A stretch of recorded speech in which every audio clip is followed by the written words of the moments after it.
Okay, so the recording should be going. We'll check that. Yep. Okay, Yep. Good morning, everyone. Thank you so much for being here. My name is Sunny Summers. I'm a senior policy advisor with the Department of Ag, and will be leading this meeting. Just want to remind everyone that if you are not a invited RAC member, this meeting is not a time for public comment, and we ask that everybody keep their microphones on mute. I will go down the list of invited RAC members to see who's here today, and then I will turn the time over to Isaac and Renee. If you're not an invited RAC member, I won't call on you during the meeting, and I may remind you in the chat. You're welcome to send us any thoughts that you might have. And this is a public meeting, so folks are able to listen in, but invited RAC members are the ones that we will be hearing from today. Okay, Greg Harris. Here. Good morning. Here. Good morning, Greg. Jeff Svedden. Good morning. Good morning. Ascension Ibarra.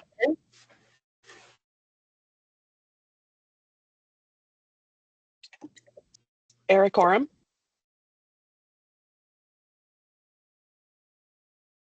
Okay. Carlos Bonilla.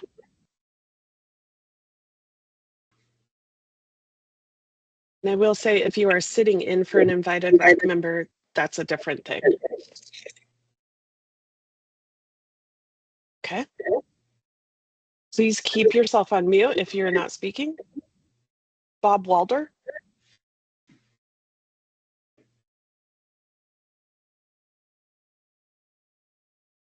Okay. Tamara Mabbitt with Morrow County is not going to be attending. Tom Strawn. I'm here. Thank you. Karen Lewatsky.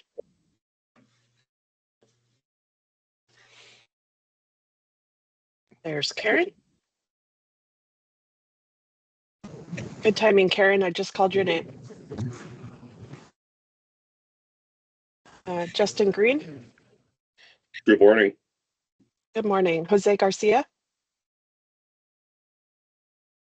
Like Jose's having some issues, but he is here. Jose, are you able to hear us now? Yes. Okay. Cheyenne Holiday. Good morning. Good morning. Caleb Lay. I'm here. Good morning, everyone. Okay, Caleb, just so you know, you are like barely audible when you spoke. I don't know which mic is picking up. I will speak louder. Is that any better? Perfect. That's better. It's still kind of off in the distance. Paul Poister. Good morning, Sunny. I am. Good morning, Paul. Again, if you are not speaking, please keep your device on mute. Brad Spencer. I am here. Good morning, everybody. Good morning, Brad. Danny Lytle.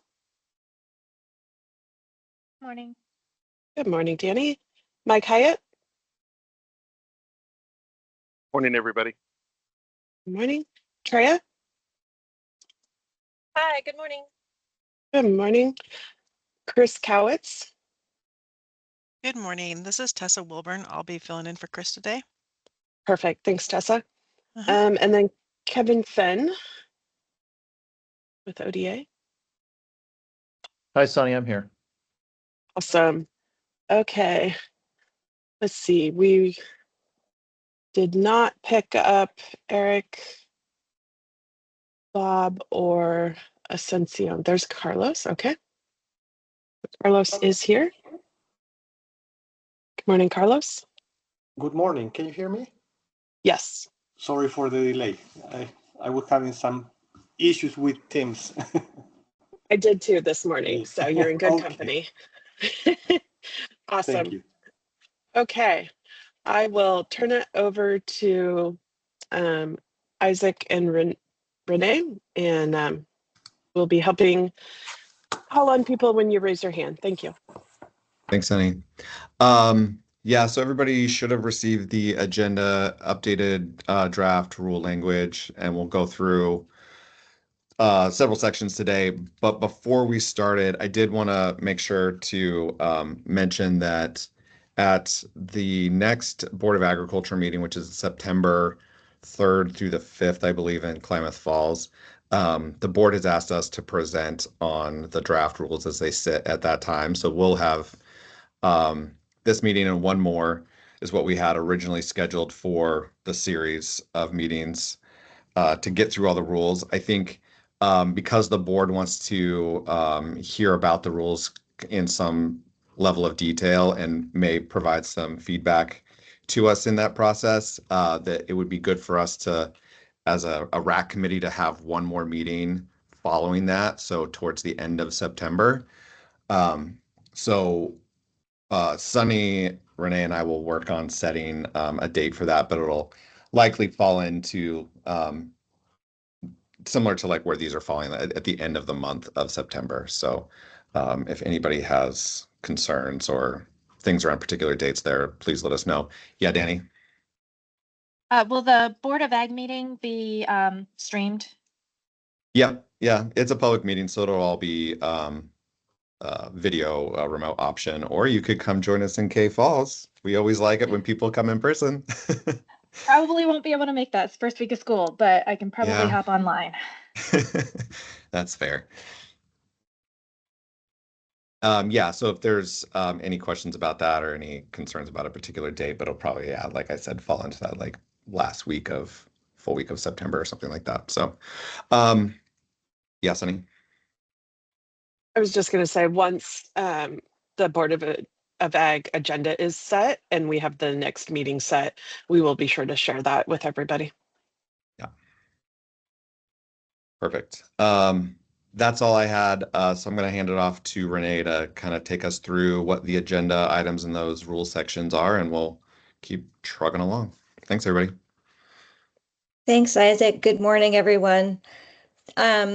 Sunny sent around a draft of the rules that was compiled on July 18th, posted it on the web, I believe, and that's the draft that I'll be speaking from today.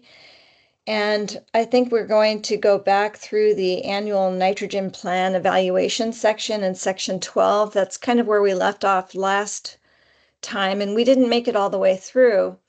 But I wanted to start over with that section because we had a really interesting conversation with some scientists from OSU on July 14th.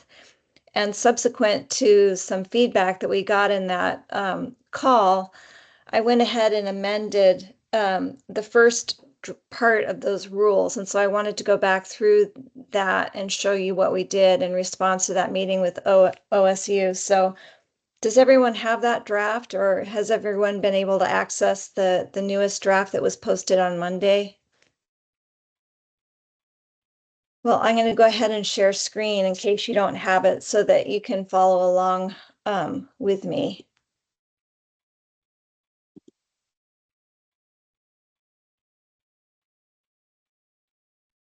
Can everyone see this okay? It should say annual nitrogen plan evaluation. Yep, Looks good, Renee. Great. Big enough for everyone to read? Yep. Okay. Yep. All right. So I'll just go ahead and start reading the language. Subsection 1 has changed a little bit pursuant to some of the feedback we got and some thinking that we did internally as an agency.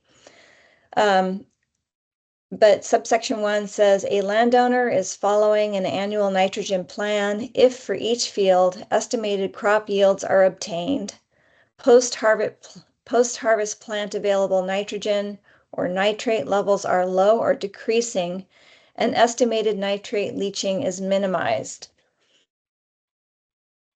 A landowner may determine post-harvest plant available nitrogen levels or nitrate levels by using any one of the methods described in subsections 2 through 5 of this section. A landowner may determine estimated nitrate leaching as provided in subsection 6 of this section. So Oh, I see a hand. Danny. I was reading through this. I was a little confused. I wasn't sure if the typo was here or if something was left out because there is no subsection 5. Oh my goodness, thank you. That's a typo. Okay. I'll be sure and fix that.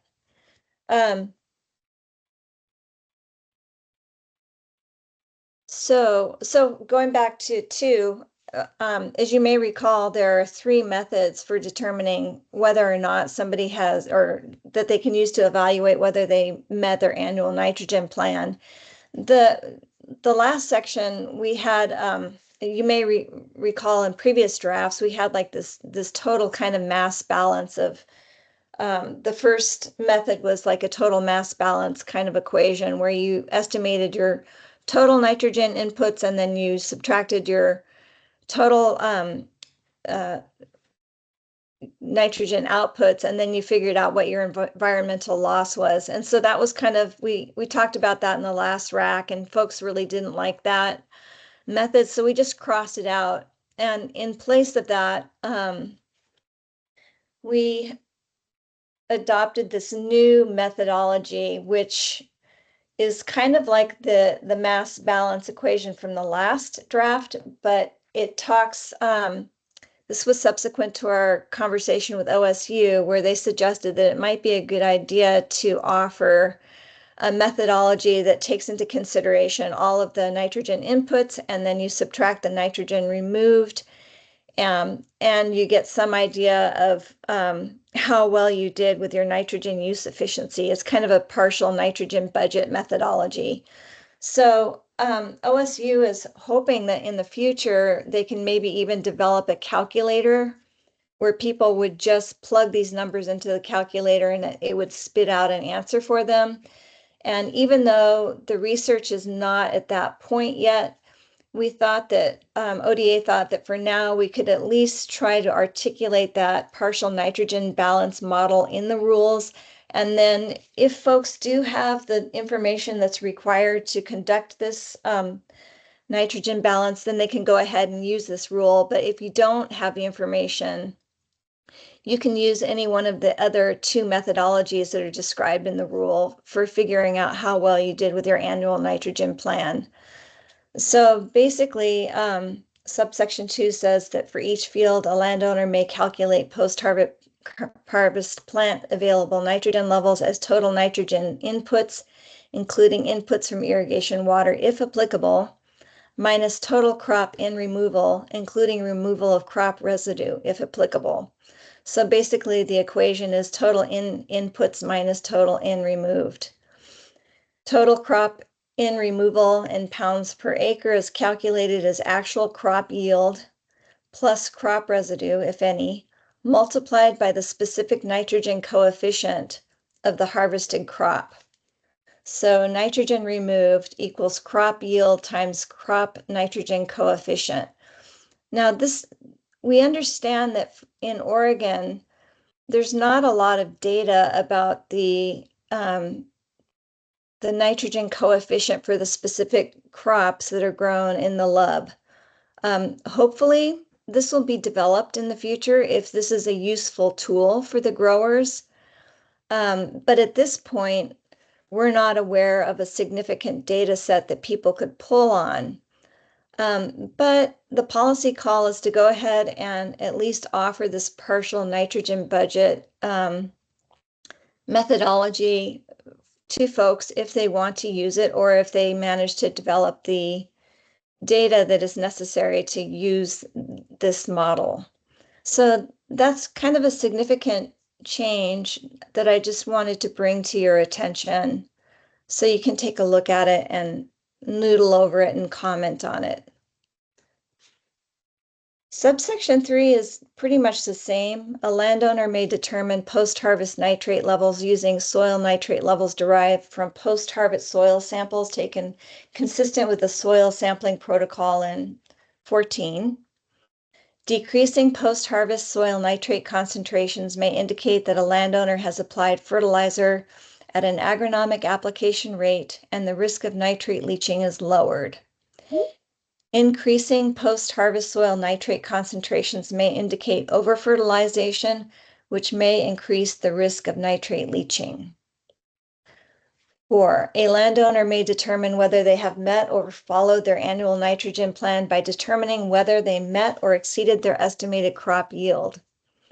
If a landowner has met or exceeded their estimated crop yield, this is an indication that a landowner has met or followed their annual nitrogen plan, and the risk of nitrate leaching is lowered.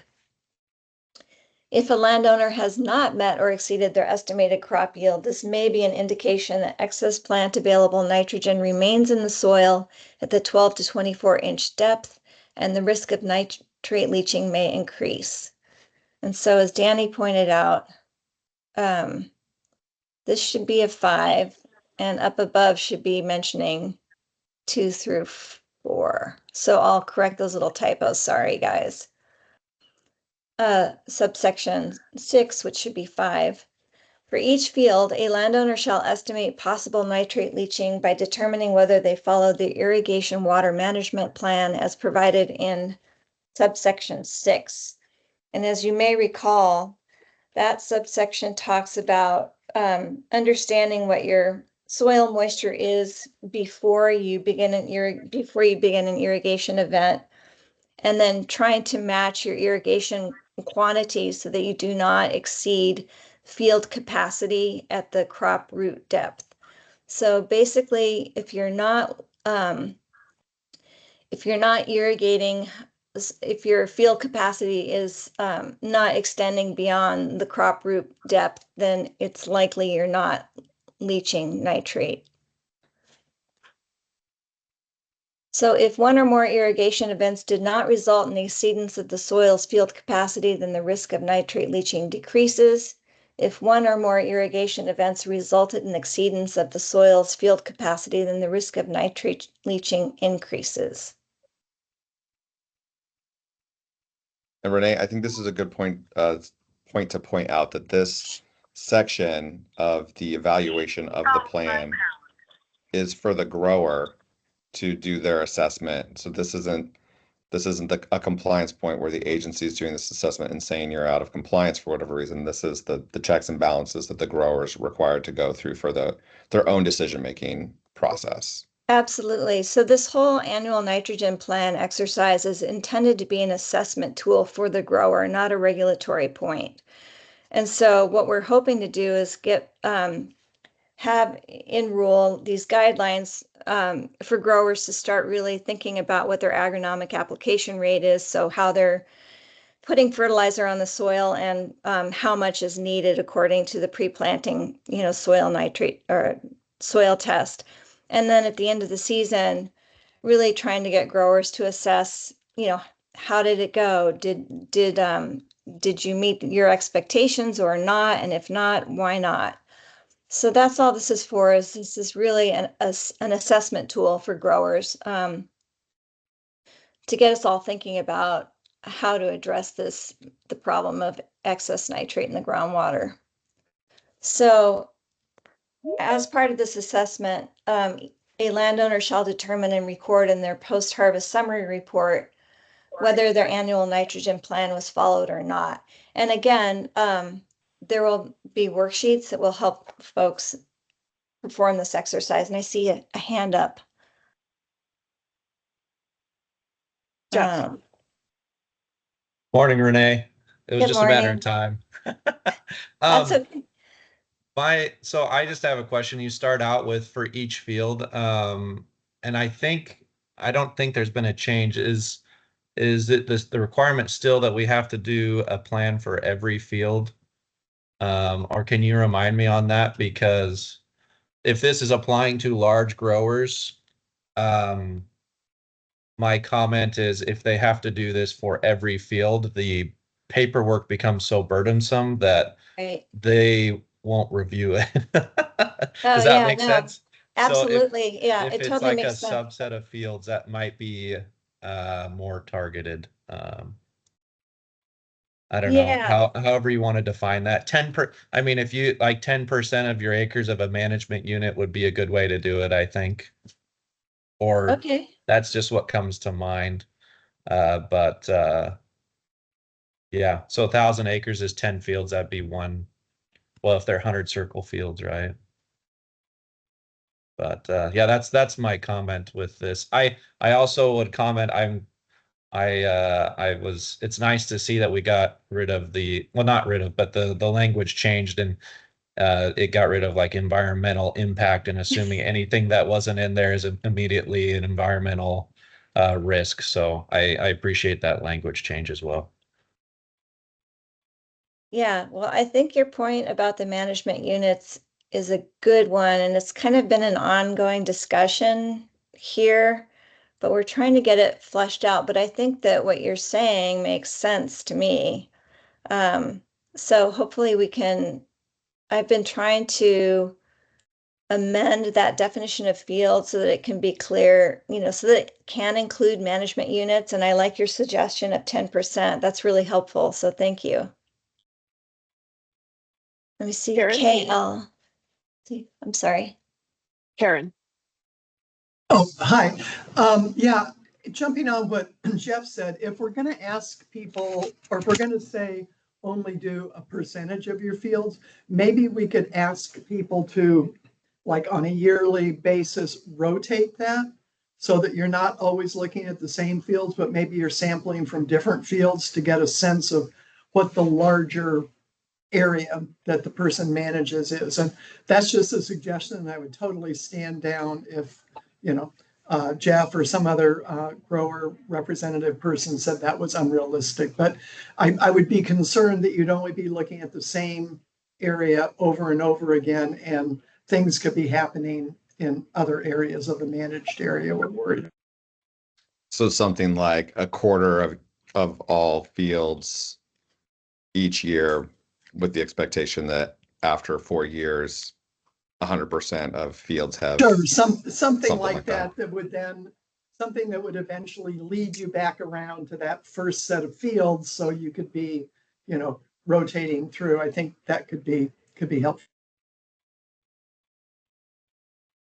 Caleb, and then Jeff. Just want to agree with what Karen was saying. Can y'all hear me a little better now, by the way? Yes, perfect. Okay, great.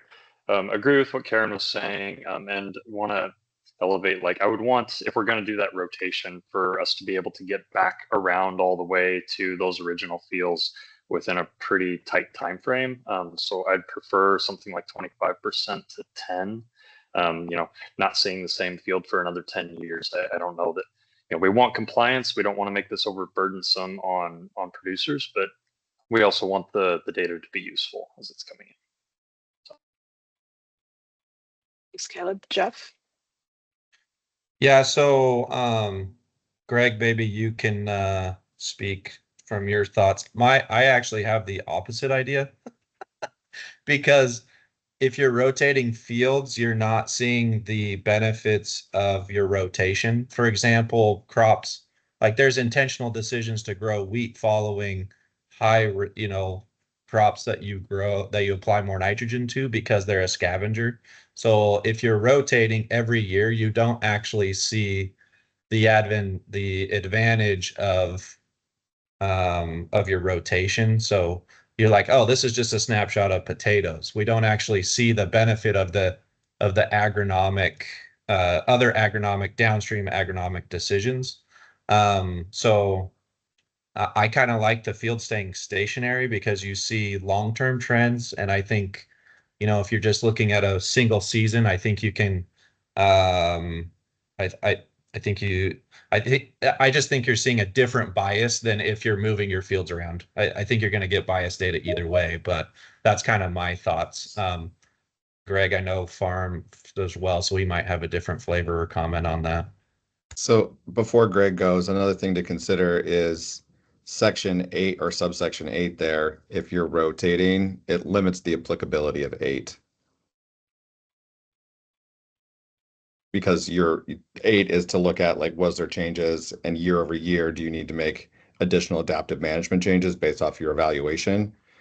But if you're not getting that for every field every year or consistent, then subsection 8 is not applicable. Sorry, go ahead, Greg. Can you, I guess, explain that a little more in depth? My comment? Yeah.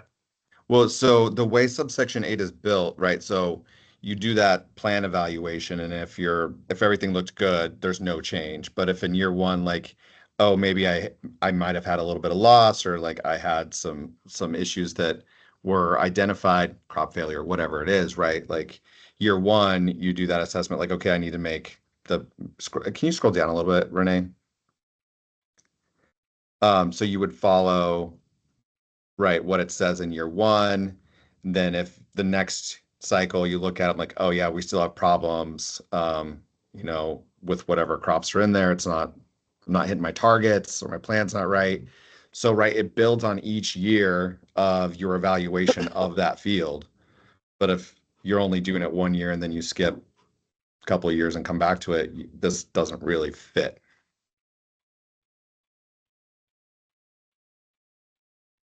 So that, I understand that. So that the concept, like with the one issue with rotating around is, like Jeff said, is you are missing the rotate. Like this is based on get a consecutive trend after 2 years. Well, 2 years doesn't make consecutive trend, number one. I mean, but there's this works if you're planting 5 years of pasture, right? And you go out there and you have the same crop year after year. Like Jeff said, that's not how our rotation works. We know we're going to have more nitrogen left over, say after a potato field. Not necessarily because you go out there right now, like you go out there and look at my potato fields, they're going to be very low nitrogen. But I know when the vines break down, I'm going to have nitrogen that's left over because you don't harvest all the nitrogen. And so we'll plant a crop that uses that nitrogen, whether it be triticale for a cover crop, it's got a deep root system, corn, winter wheat, alfalfa, various crops that we plant behind. And so those numbers are going to change every year. And so I may have a potato field that's got 15 pounds of total nitrogen, ammonia and nitrogen in the soil right now. And then they could go into a cornfield and I might have 30 pounds with the deeper root system, and yet that's going to look like it went up. And so it's a and maybe we have a target in total nitrogen there, but I'm struggling with wrapping my head around how this fits into an annual cropping plan when you can have variations from year to year, which if you rotated around the fields, you may miss that. And you might, because if you rotated in, if you're just hitting 10% of your fields, you'd want to make sure that we're hitting a representation of each crop. So you're not just getting like representing 10% of your fields just doing wheat, because that would be different than an annual rotation. But if you rotate out of those fields, to Jeff's point, you're actually missing the concept of what happened within that 5 years of rotation.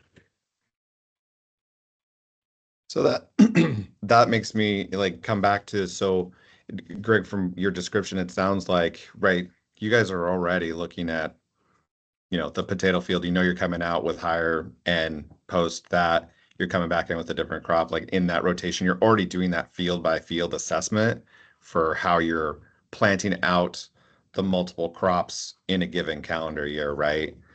Is that not already the case? Like a field by field, you're looking at this, you're evaluating, you're recognizing post harvest, and for what you're bringing, like you said, trit or whatever else.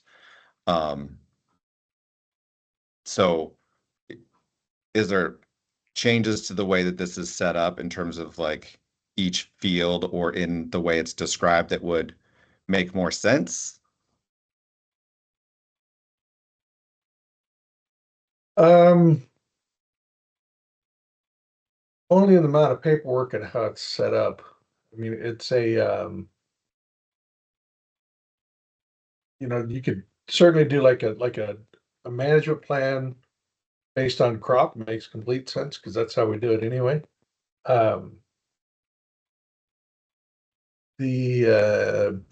If you're just doing,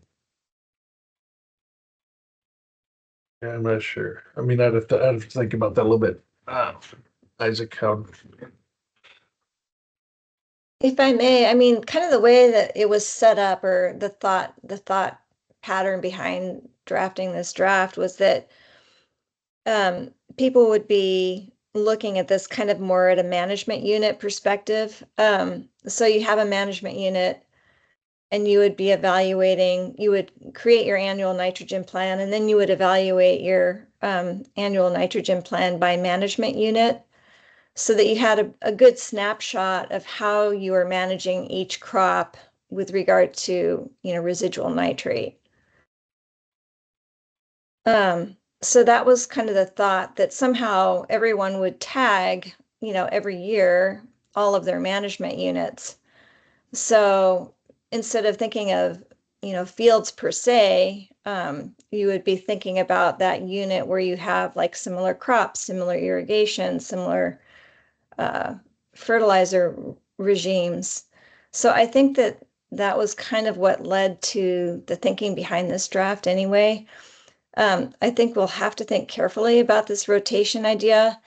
I think we envision that everybody would be getting a pretty good snapshot of their entire farm every year, and including all of it in the assessment.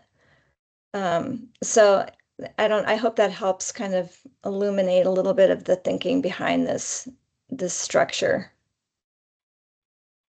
It's also varies a little bit on, which one of the management measures above that you actually choose to, right? If you're doing soil sampling, whatever, or if you end up having to do deep soil sampling, I mean, Jeff's point, if you do 10%, or if it's even 25%, I mean,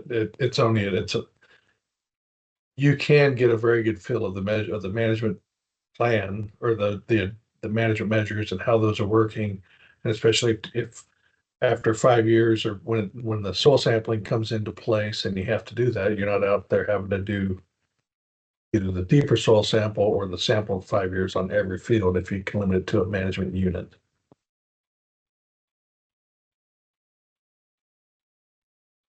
Karen? The soil samples are not free. Oh, sorry, Greg. Karen? Yeah, so my whole goal here, I don't have the technical expertise that Greg and Jeff and others have to really, no pun intended, drill down on this to that extent. But my goal in what I was proposing was to try to get a snapshot, or try to get an understanding of the entire, I don't want to say farm, whatever we want to call it, management area, without the onerous, what I understood people to say, the onerous job of doing all this paperwork for every single one of those fields. So perfectly willing to hear that different management approaches would make my proposal not an effective one, but I would like to understand how we can get to both things.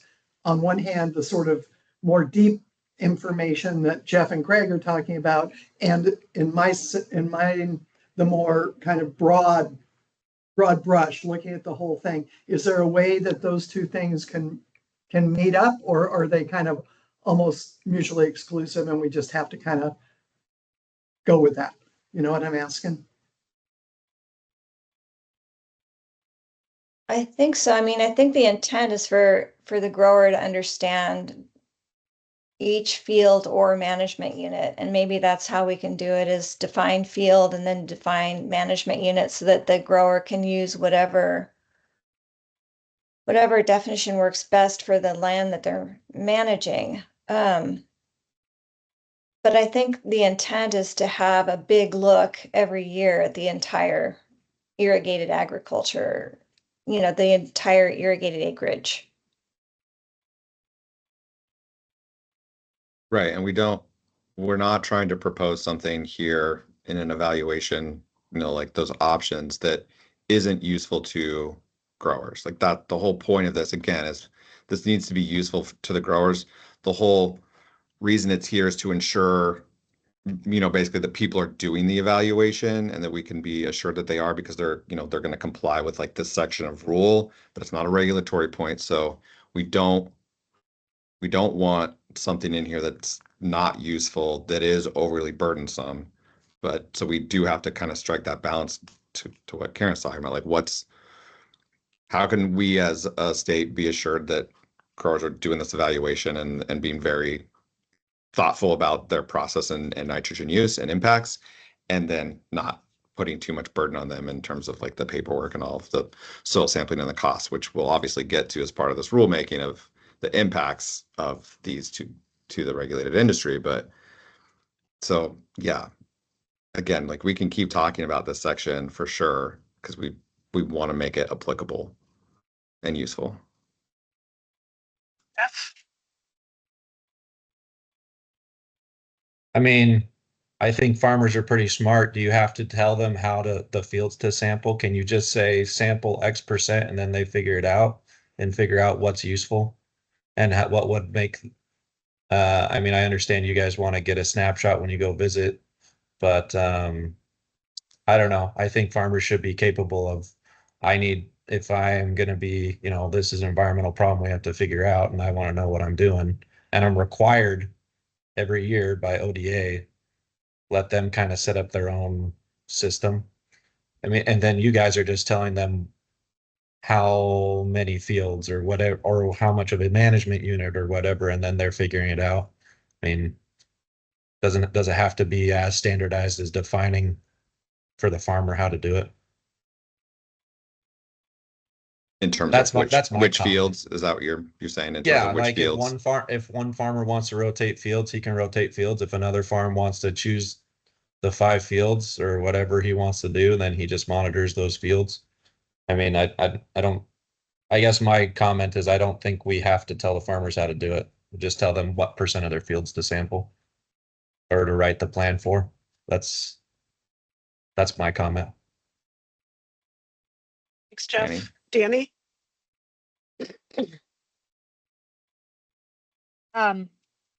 So I definitely could use a little input from the folks who farm out there because I don't know the answer to this. But I'm curious about land that's maybe leased and is being farmed by somebody else every year, or maybe that lease is 2 years, these short-term leases, and how you see these rules, especially when we get into adaptive management measures, applying on ground that somebody's only farming for maybe 1 year, one crop cycle. I mean, I think that's definitely a problem. But I mean, these rules apply to folks that are leasing land as well, because they're an operator. So they need to follow the rules.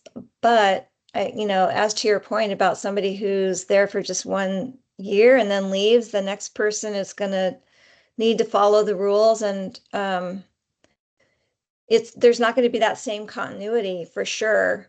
But we try to, we hope that the person who leases the land that was vacated the previous season, they're going to at least take their pre-planting soil test to figure out how much nitrogen they need to put down, based on how much plant available nitrogen is in the soil already. So that's one way that the rules kind of capture that. And then I think that they're still going to have to do that post-harvest summary evaluation. So they may be leaving an issue for the following farmer, but hopefully the program can catch it. So it's not perfect, but hopefully the check on that is that the next person who grows is going to have to figure out what's in their soil before they apply more fertilizer. So, it's not perfect, but I think that there are enough checks in there that we can continue addressing this awareness as subsequent farmers, farm the land. Does that help, Danny? Yeah, a little bit. I think I'll keep thinking about it.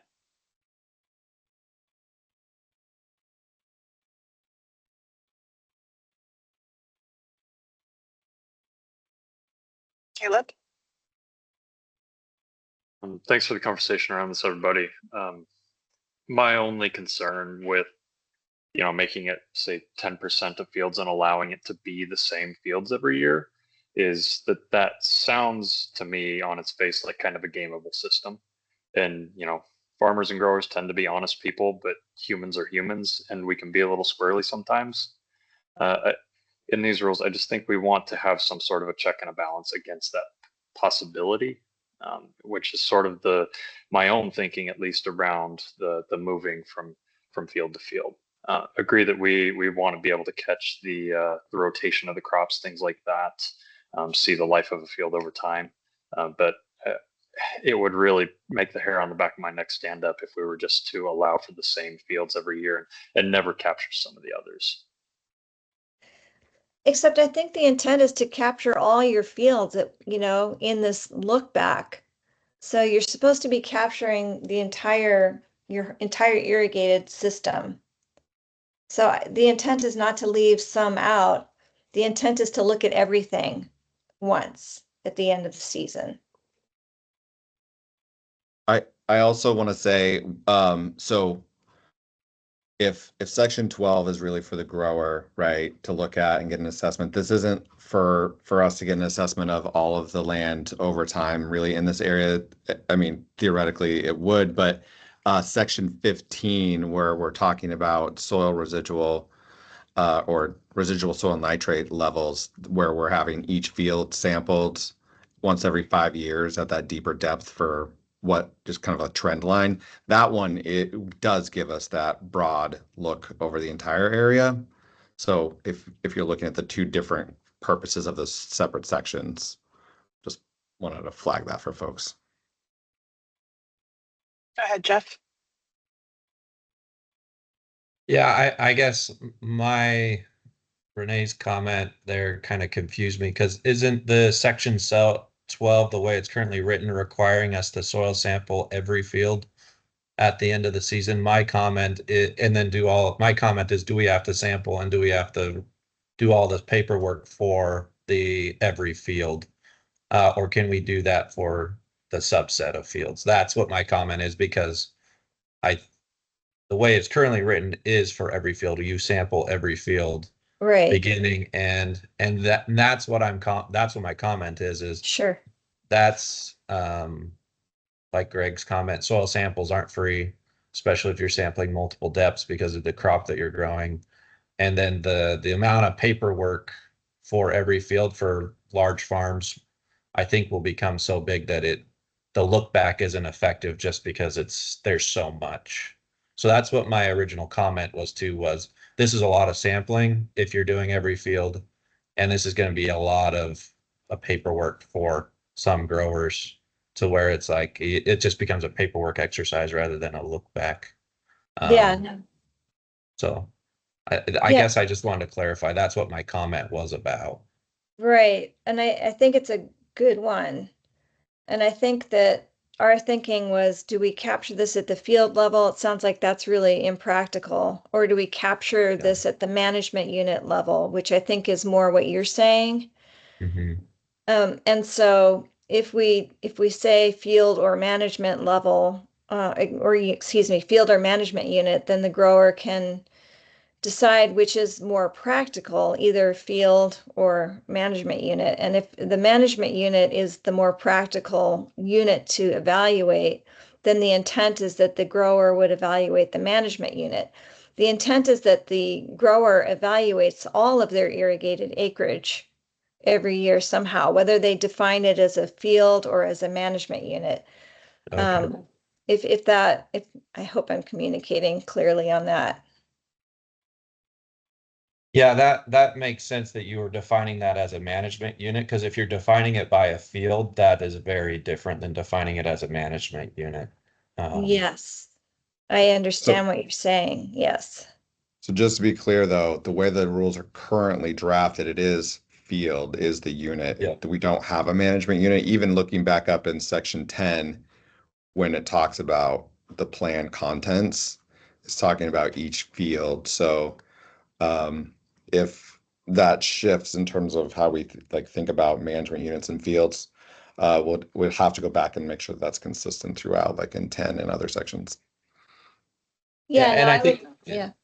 I think that's why my comment is, if you want to do a management unit review, then we have so much that speaks to field definition. It's just like, use a percentage of the fields in a management unit.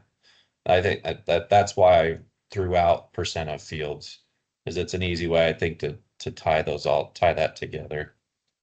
But thanks for the clarification, Renee. Yeah, no problem. Thanks for the input. It's helpful, everyone. Do we have anything else before we move on? So as we were saying, this is supposed to be an assessment tool. So you're supposed to assess and evaluate your entire irrigated acreage to see how you did. And then you're supposed to record on your post-harvest summary record, did I meet, my expectations or not?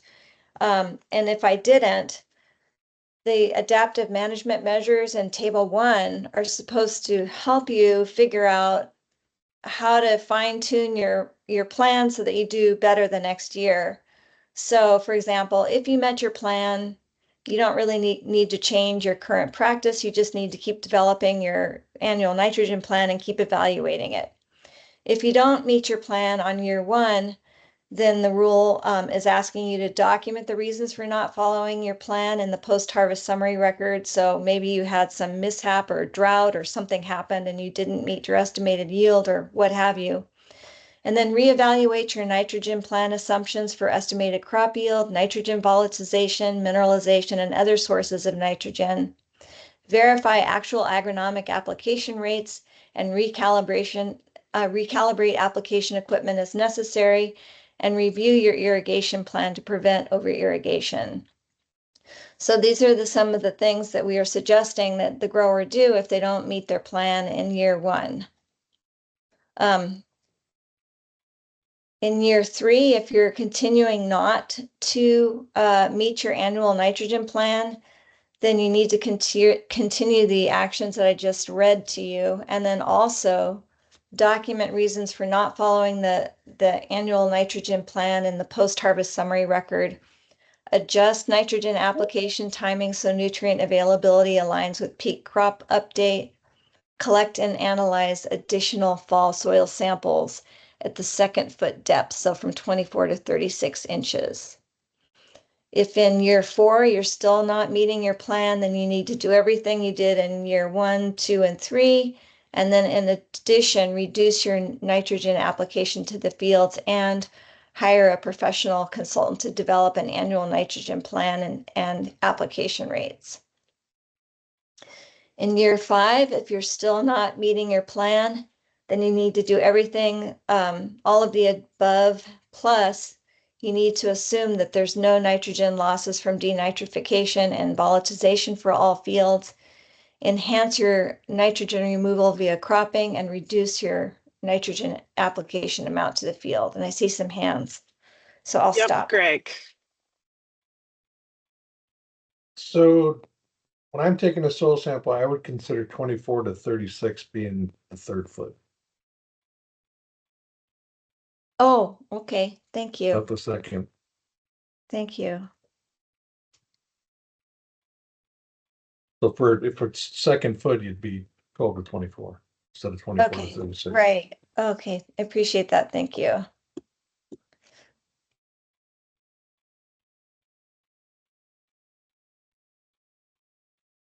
Anybody else, or you guys just, Danny? This is looking forward a little bit, but if we go under the soil sampling protocol, which I know we haven't discussed yet, and there could be some changes, but if I'm reading it correctly, it already requires a 24 to 36 inch sample. So I'm not sure why it belongs in this table as well. Oh, okay, thank you. Can you hold that thought then, please? Yeah. Okay, thank you. My second comment is I'm very confused by the 2 columns in this. So if you have no year 3, we have the actions from year 1. At what point do these other actions kick in? If it's after 2 consecutive years, does that mean that's supposed to happen in year 4? Yeah, so I'm the 2 column thing is confusing. If that's supposed to be year 4, then I would just make it year 4. okay, got it. Great feedback. Thank you.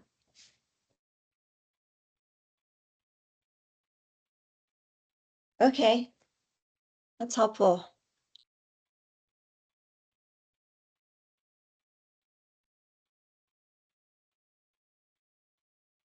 Should we continue on? Okay, in year 6, if you're still not meeting your plan, you need to stop in application to the field until the following measures are taken. You've hired a consultant to develop an annual nitrogen plan and application rate, and you're implementing nitrogen management measures that have been advised. You're collecting additional post-harvest soil samples at the 2nd, 3rd, and 4th foot depth, or until refusal of groundwater is reached, and analyzing for nitrate.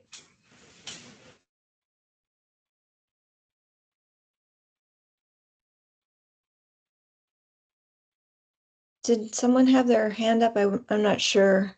Sunny? Nope, we're good to go. Okay.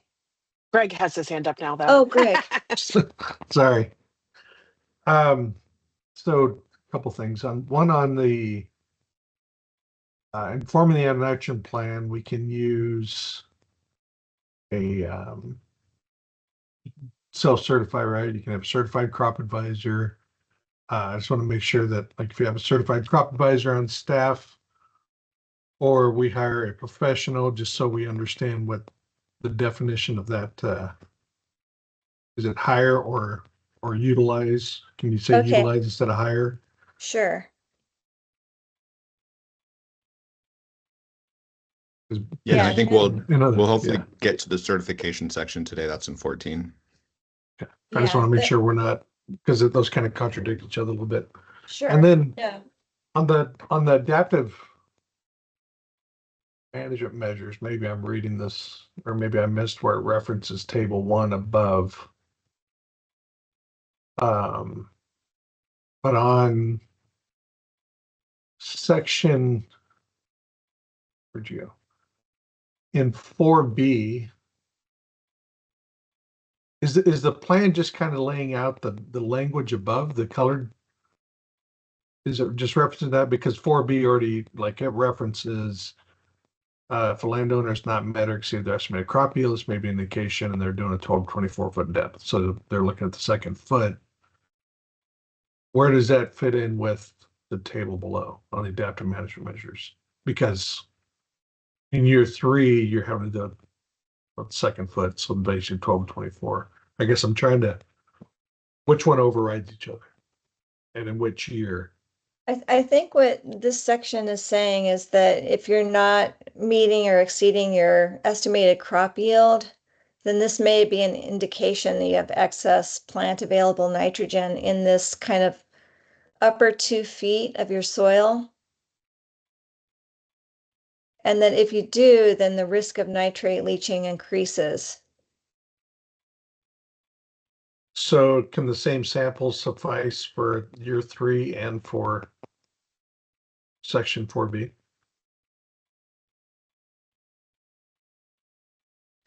That's a really good point that you're making, and I think I'd want to chat with the soil scientists and the agronomists on staff before I answer that, so that they can give me a recommendation. It's a bit repetitive. Sure. So yeah. Yeah. I think I understand your point. Thank you. Danny? Yeah, I want to pick at these additional soil samples a little bit more too, especially when we get to year 6 and we have this 4th foot depth. At what point are you having folks take samples just to take samples versus a soil result that is going to be able to provide a meaningful result that a grower can take an action on? So I think the intent here, and you're referring to this one in year 6. Yeah, we now have a 4th foot depth. Yeah, so I think the added in intent there. is to track whether or not, if you've been missing, if you haven't been following your plan for, at least 5 years or 6 years, then I think the intent is that you need to start taking soil samples at deeper depths to see whether you're leaching nitrate into the deeper soil horizons, which is problematic because it increases the likelihood that nitrate is leaching into the groundwater. So the intent is to get people to dig deeper to see how far this problem goes. I get that, but then you're also already requiring them to do that every 5 years. No, well, we'll talk about that at the residual soil sample level, and that's for a different reason. So can you hold that thought again? I mean, I think it's great you're reading ahead, and I think it's important, but can we talk about that some more at that rule section? Yeah, Sure, well, and I yep. think before we jump like off that point though, Danny, I think here, right, this is saying like, yeah, okay, there's the once every 5 year that has a purpose for looking at trends, right? But this would be potentially on like a yearly basis if they're continuing to have problems, like a very frequent versus once every 5 years. So they're not serving the same purpose.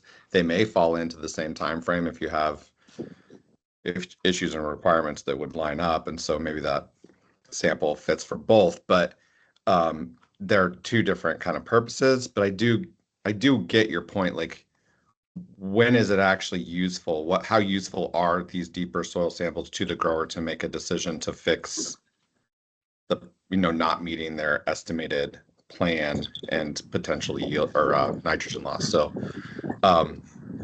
yeah, I get your point. Yeah, I think that's my main thing is like if we have it in here, it should be something that's useful. That's the whole idea of an adaptive management plan, is that we're getting something that you can make a decision off of. And so I'd love to hear from the agronomists on what that data point would actually provide.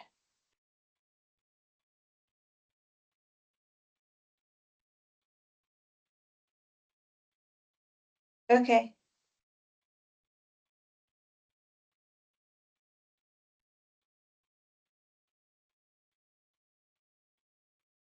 Our soil sample protocol, are we ready to move on? Okay, so a landowner taking pre-planting soil samples, so this is before you start planting, or soil samples taken prior to application of fertilizers shall collect separate composite soil samples at the depth of the root zone according to guidance contained in EC 628, 2022. So these references are all to OSU extension publications that are really readily available. They've also been supplied to everybody in the reference list that's been posted on the web. 2, a landowner using post-harvest soil samples to determine whether they have followed an annual nitrogen plan shall collect separate composite post-harvest soil samples after harvest of annual crops, before 3 inches of rainfall accumulates, and before any post-harvest irrigation. September 1st shall be the start date for tallying the accumulation of rainfall. Separate composite soil samples shall be collected at the 0 to 12 inch depth, the 12 to 24 inch depth, and the 24 to 36 inch depth according to guidance contained in PNW 570E 2003 and EM 8832E 2021 for post-harvest nitrate nitrogen. Okay, it looks like we have a couple hands. Yep. Danny and then Greg. I was going to pick on September 1st, and maybe Greg can probably speak better to me on this. I believe that is still part of the irrigation season. And when I was reading some of the documentation on the LUB, the irrigation season was written in there to run until November 1st. Okay.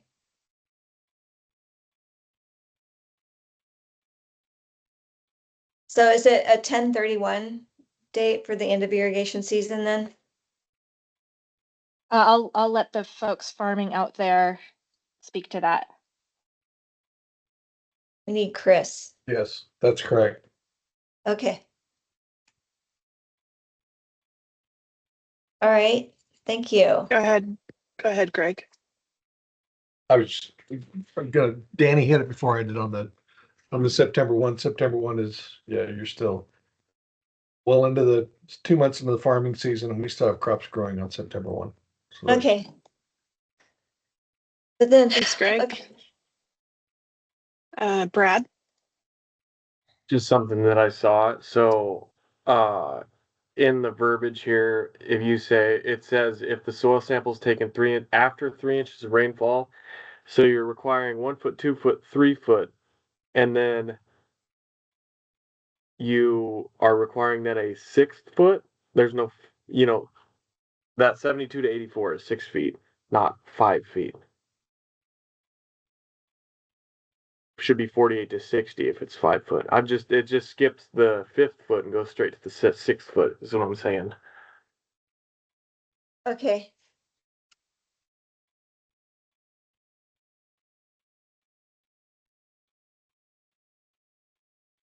Actually, no, 7th foot. Sorry, it would be 60 to 72 would be 6 foot. So it skips 5 and 6, goes straight to 7 feet.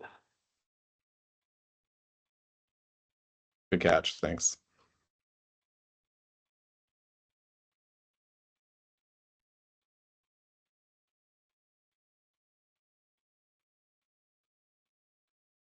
Okay, thank you. And then if you could also like think about the sampling protocol. I don't know if you're familiar with it, but if you guys could please take a look at those and then submit comments. After you've looking at the protocol, if you have any comments, please submit those. And so just take a good hard look at those and then let me know what you think. Danny? I believe this is the part that I was referencing in your table up above. It requires those additional 24 to 36 inch samples, but you're already requiring it right here. This is, let's see.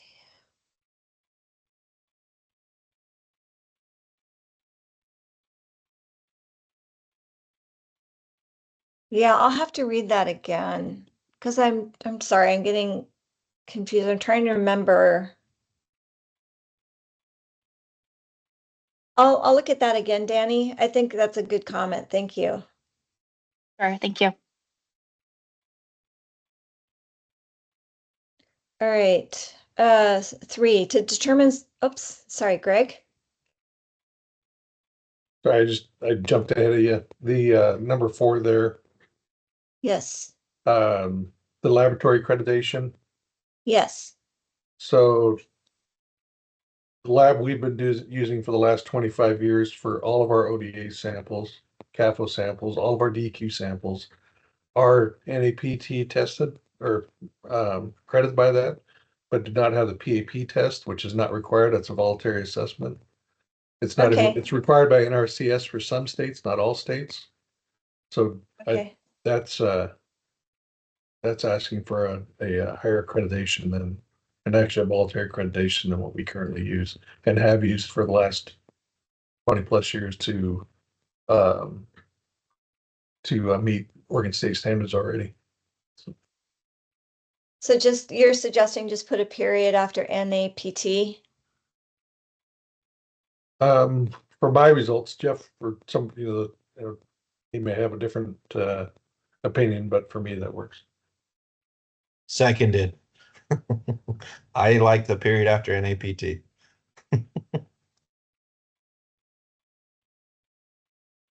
Okay.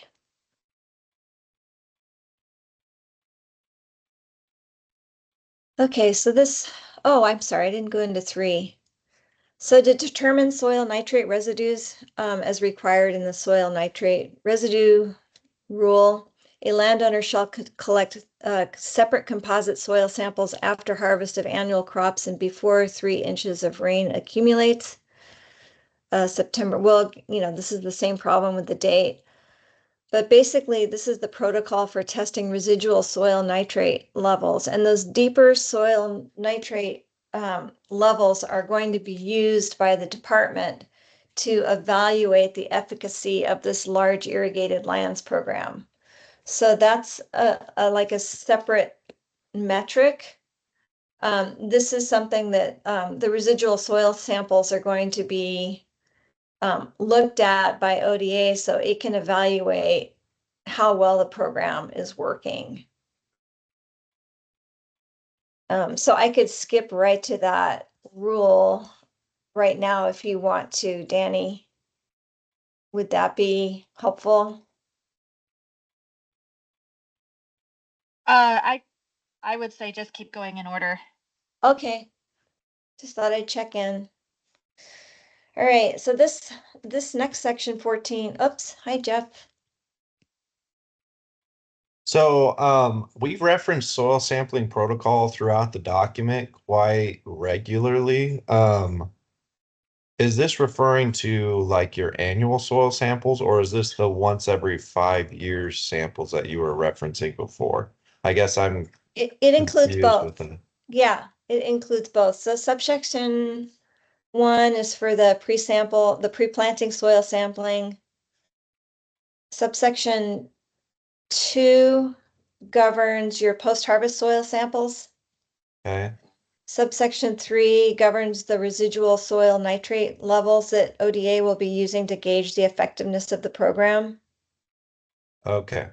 And then subsection 4 just talks about the laboratory accreditation. Okay, that makes more sense. I thank you for clarifying that. Yeah, no problem. Yeah. Okay, so certification. This section governs the certification requirements for the folks that are certifying the annual nitrogen plans. So annual nitrogen plans and residual soil nitrate sample results shall be certified. So those are the only things that need to be certified. And they need to be certified by an irrigation and nitrogen management plan specialist. In certifying a plan, the specialist shall attest that the records accurately reflects the conditions and management of the agricultural operation, that they can answer questions relevant to the documents certified and are competent and proficient by education and experience relevant to the development of the document. These specialists may include professional soil scientists, professional agronomists, or crop advisors certified by the American Society of Agronomy, technical service providers certified in nutrient management in Oregon by the NRCS, or self-certified by the landowner who attests that the document adheres to site-specific recommendations from NRCS or the Oregon State University Cooperative Extension. Or self-certified by the landowner if the landowner states that they apply no fertilizer to any field or on the agricultural operation. Each record for which proof of certification is required shall include the name of the farm operator if different than the landowner, certifier, the date of plan certification, and certification method used.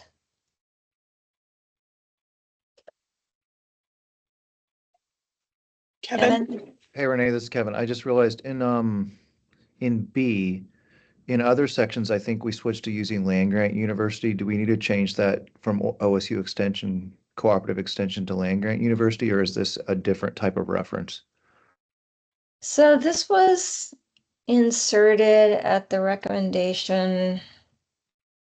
I think it was OSU. I'm not really sure. Okay.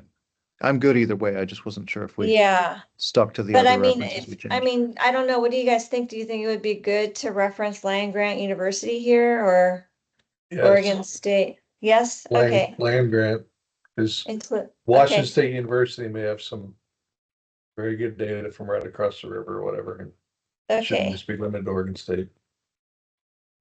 Yeah, Okay. I agree with Greg. WSU does good stuff. In Idaho, I mean, there's other land grants out there that do work on crops that. Okay. Thank Isaac? you. Renee, in subsection 1 there, where we say the plans and residual soil nitrate sample results, do the soil sample results really need to be certified given that they're coming from an accredited laboratory? I don't know, maybe not. I mean, that's just something that occurred to me after that conversation around the accredited lab. They're already coming from an accredited source, so I'm not sure in what respect we'll need them to actually be certified there, but just wanted to flag that for Okay. folks. Does anyone else, like the growers, have a an opinion on that?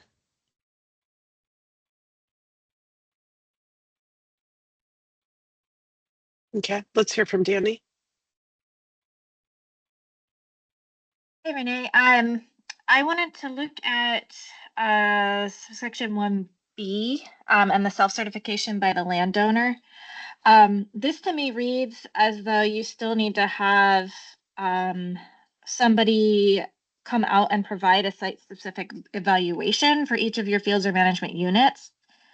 And I'm wondering if this is meant to be more that maybe somebody has taken or demonstrates a level of education that would enable them to be able to evaluate whether their plans are meeting or not. And this is how it's done in California. Well, this is pretty much taken from California. Well, I know that they have a whole prep education Right. course that They you have can like, take. yeah, and I wish we did, and hopefully someday we will. Where You've allowed in the rules, for example, the nutrient coefficients, the nitrogen coefficient, and Right. for future development of that research. And so perhaps that's something that could also be considered here. Right, and I hope it is. It's we can't. Yeah, I mean, I agree. It should be like there. I wish there were learning modules that were available for growers to like take a a course and then be certified so they can certify their own plans. That would be awesome. I don't think we're there yet, but maybe we will be. I guess I want to make sure that we can allow for that option in the future, the way the rules are written, just as you've written rules that allow for the future research for the nitrogen coefficients to be developed. Okay, I'll chat with them. So Danny, to that point, I think, yeah, we had talked about that when we looked at the California rules around like their education certification process. It would, I think of it very similar to like what we do for pesticide licensing certification and continuing education credit kind of like component. That's a significant cost, would be to the agency to stand up something like that. And so remember, much of what these rules are structured around is existing resources and capacity. I'm a little concerned that if we put something in here that says like that the agency would do something like that as a precursor, like we did for the research allowance for the crop coefficients, that it puts us in an awkward spot. Well, you as an agency said that you would have these certification courses and you haven't done it yet. Why haven't you done it? Like kind of a component where the other side is like, that's more of a private industry ability to create crop coefficients or support research that does that. So I'm kind of like torn with like where that puts the agency, if I'm just being completely transparent. That's fair. So then my question is about what is the capacity of NRCS or extension to actually provide these site-specific recommendations? It's a good question. So I think I don't know, I need to look at this more. Danny, you raised good points. I need to go and do some more research about whether there are already, I don't know if there is that capacity within NRCS. But I think if we edit this, we're not requiring it from NRCS. We're going to amend it so it'll say like from the NRCS or land grant universities or OSU cooperative extension. So we're not boxing people in to go get a site-specific recommendation from a specific provider. Well, then I'm wondering, so we know NRCS is drastically being cut right now. And I'm wondering if the OSU folks on the call, maybe Carlos could comment on what would extension's capacity be to provide this service? That's a good question. Actually, it's quite limited at this time. So I really like the approach of extending that group to our colleagues in our neighbor states. So I don't think it compromises the effectiveness of the program. And as Greg said, or we can work with guys from Idaho, Washington pretty well on that thing. So it's not restricted to them. Right, and this is just a second option in terms of who certifies. You don't have to do B. It can be A, and it could be a certified agronomist that's on your staff that fits in A. So that it is just an option. Mm-hmm.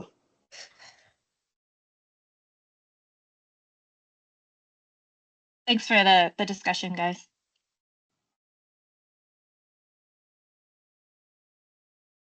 And I thought this was a boring section. Greg's got a question. Oh, I'm sorry, Greg. Oh, you're fine. I'm sorry, the whole soil sampling, section 13, and I can't get my head wrapped around it, or it's got it blown up, but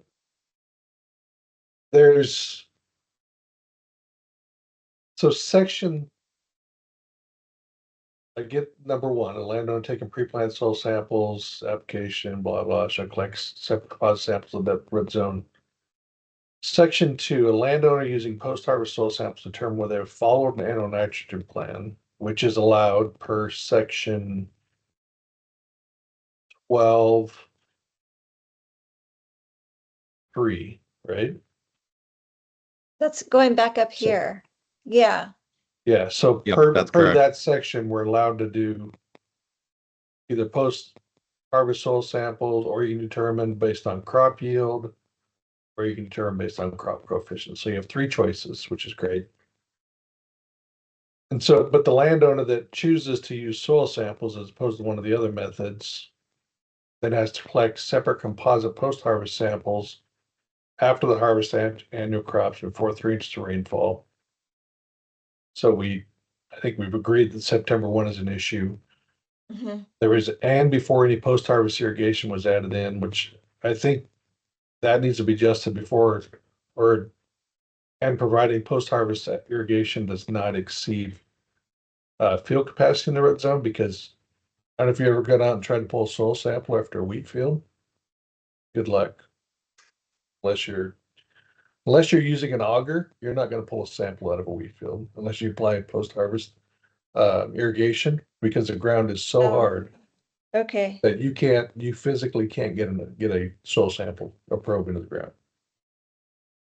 So we have to have some ability to be able to put some moisture in there just to be able to pull the sample. Mm-hmm.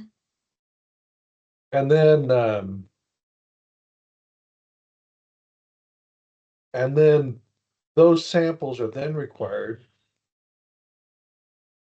so the composite samples, and separate composite samples at 0 to 12, 12 to 24, and 24 to 36.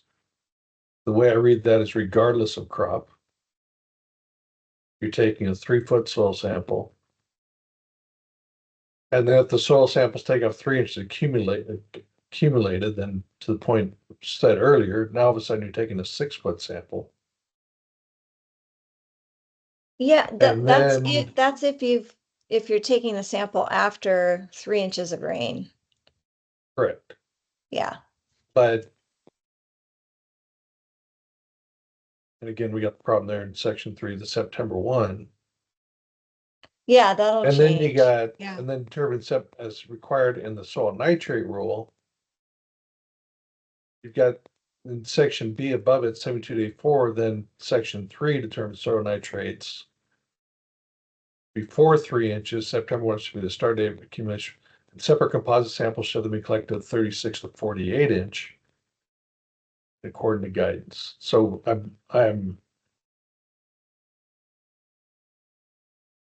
So 3 is a separate thing. As recorded in this.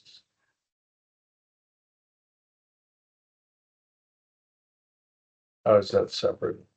So the residual soil nitrate levels are only taken once every 5 years. For the soil nitrate rule. Correct. And it might that's be, where- you know what might clear this up? See what you think of this. If I took this section out of the soil sampling protocol and then put it down in the residual soil sample rule, I think it that might would be be, better. it would be Yes. less confusing. Yeah, because Then you would know, yeah, this is only for that specific test that you take once every 5 years. I'll give that a try. Jeff? Yeah, I was just gonna, because I think I was confused by the same thing that Greg was. I think moving that sampling that happens once every 5 years, or at least in this section, making sure that it is obviously separate would be very helpful for clarity, because it wasn't clear to me that they were all 3 different sampling procedures. Okay, I will do that.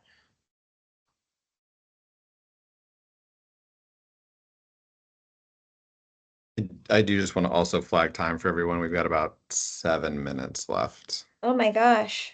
You know, time flies when you're having fun. Yeah. So Isaac, I mean, what do you think? Should we ask folks should we stop now and start talking about the thoughts for the fiscal impact statement, or should we put that off since we're going to have another RAC meeting? I mean, next August isn't going to be our last RAC meeting, so I'm wondering if you should. Maybe Renee, let's just briefly touch on the fiscal impact and the things for folks to think about, so that we're not talking about the next one, so they can kind of start maybe gathering some information or data or resources to help inform that discussion. Okay, so we'll start on 15 in our next meeting.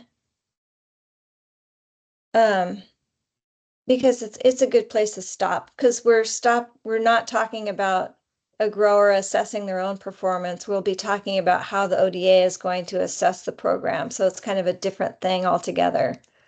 So let's stop now, and I'll stop sharing the screen. Thank you for that helpful conversation, especially around the soil sampling protocol. So if you want to send red lines to me too, or suggested language or what have you, or put your comments in writing, that's more than welcome. And if you don't get around to it, I appreciate the oral discussion. Okay, so the ODA is going to ask you to help us identify the fiscal impacts of this rule. And so if you could please, one of the things that we need to do is we need to identify the economic impacts on the public from this rule. That's you folks.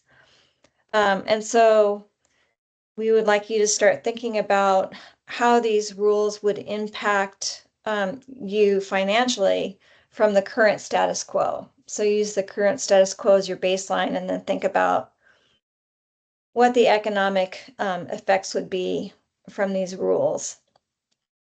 And if you could be prepared to talk about that with us in the RAC where we discuss fiscal impacts, that would be very helpful for us. And if it helps you to write a little memo about this and send it around or post it on the web, I can do that, so you can kind of see what the statute requires and the information that would be helpful for us. We're interested in effects on small businesses as well. So if these rules have an adverse effect on small businesses, we want to hear about that, and identify the types of small businesses that that you think that these rules would affect, and what the adverse economic impacts would be. That would be helpful. And then I think Sunny mentioned the statute also requires a determination of the effect of these rules on racial equity in the state. And I don't have any experience with that. Sunny, I don't know if you want to speak to some things that folks want to think about for that one. It's kind of unclear for us as well, but that is one of the questions that we have to answer when we file these with Secretary of State, is how will this at all, if at all, impact racial equity in the state? Traditionally, people of color are have a harder time in this area, being agriculture, business, et cetera, in the US. So if there's pieces that you think that need to be called out there, we're really interested in hearing that as well. Jeff? So this economic impact is as the rules are written currently, because the way they're written currently is it's a every field will be assessed situation. Yeah. Well, I'm hopefully, 'Cause that's gonna internally, that's I gonna think be a you very different number than if we Yeah. change that. So, that's a good question. Isaac, So how do you want to? I would suggest that for now, right? Like this is the draft that we're working from. I would, look at every field in terms of like that assessment. I'd also like take into consideration what management units would look like. I think that is also helpful in the discussion. We may, right? We by the time we get to the next meeting, depending on it, some internal discussions or whatever else, we may end up with something that's slightly different that we'll come back to the group with that may slightly change that conversation. But if you've kind of got a sense for both, that'll be helpful.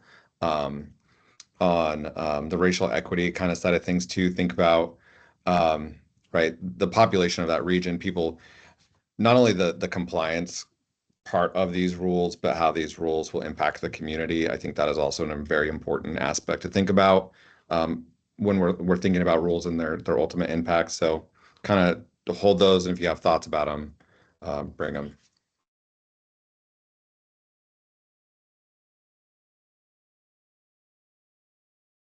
And just in case it's helpful, I've put the language that the Secretary of State uses. It's both a fiscal and economic impact, and then the cost of compliance. Yeah, So we and kind the of break it out into two pieces. cost of compliance on small businesses affected. So yeah, estimate the economic impact, and then cost of compliance on small businesses affected. Okay. Any final thoughts before we go from anyone? Just a reminder that our next meeting is August 18th, which is a Monday, not a Thursday. And it's also not in the morning. It's from 2 to 3:30 that afternoon. So a little bit of a shift there from the cadence that we've had with these previous meetings. And then as we mentioned at the beginning of the meeting, if anybody wasn't available, we will be adding an additional RAC after our Board of Ag meeting. So later in September, we will get that information both about the Board of Ag meeting once the agenda is set, and the RAC, that 7th RAC meeting out to everybody, and it will be posted on our rulemaking webpage as well. Great. Again, thanks everyone for your time today. Really appreciate the thoughtful discussion and points that were made today. So we'll keep working. Thank you all for your time and input. Thank you. Thank you. Thank you.